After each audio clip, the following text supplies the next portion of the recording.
ঘটনাটা আমার এক দূর সম্পর্কের আত্মীয়ের কাছ থেকে শোনা।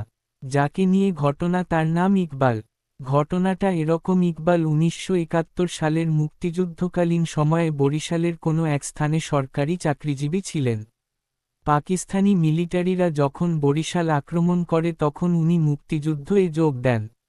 বরিশালের বাবুগঞ্জ নামক জায়গায় এক ক্যাম্পে তিনি প্রশিক্ষণ নেন। ওই সময়ে এক রাতে তিনি প্রাকৃতিক কাজে ক্যাম্পের পাশের জঙ্গলে যান, আর ভুলবশত একটি পুরনো কবরের উপরে বসে পড়েন।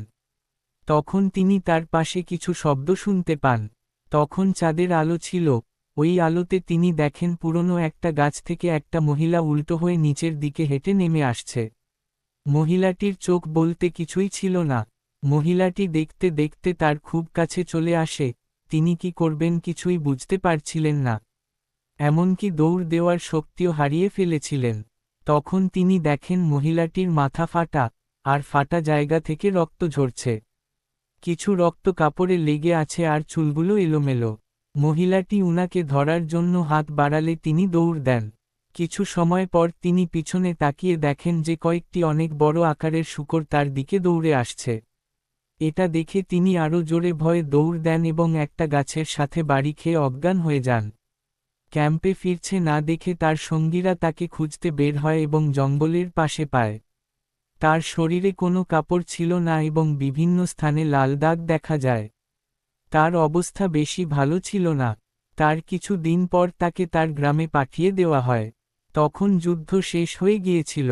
তার গায়ের লাল দাগগুলো কিছুটা বড় হয়ে কালো হয়ে যায়, সাথে প্রচুর ব্যথাও শুরু হয়। বহু ডাক্তার দেখিয়েও কোনো লাভ হয়নি। শেষে এক কবিরাজের শরণাপন্ন হন। কবিরাজ তাকে বলেন তিনি যে জায়গায় বসেছিলেন সেটা ছিল একটা কবর। পরে খোঁজ নিয়ে জানতে পারেন যেই কবরের উপর বসেছিলেন ওটা একটা মহিলার কবর ছিল, যে মানুষের উপর কালাজাদু করত। গ্রামের সবাই মিলে একদিন ওই মহিলাকে লাঠিপেটা করে এবং উনি মারা যান।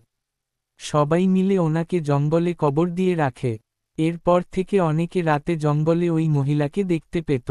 যাদের ভাগ্য ভালো তারা বেঁচে ফিরেছে, আর যারা ওর খপ্পরে পড়েছে তাদের কেউ মারা যেত, আর যারা বেঁচে ফিরত তাদের শরীরে লাল দাগ দেখা দিত যা কিছুদিন পর কালো হয়ে পচা শুরু করত আর অবশেষে মারা যেত। কিছুদিন পর উক্ত ইকবালেরও শরীরেও পচা শুরু হয় এবং সে মারা যায়। এই ছিল ঘটনাটা। সমাপ্ত।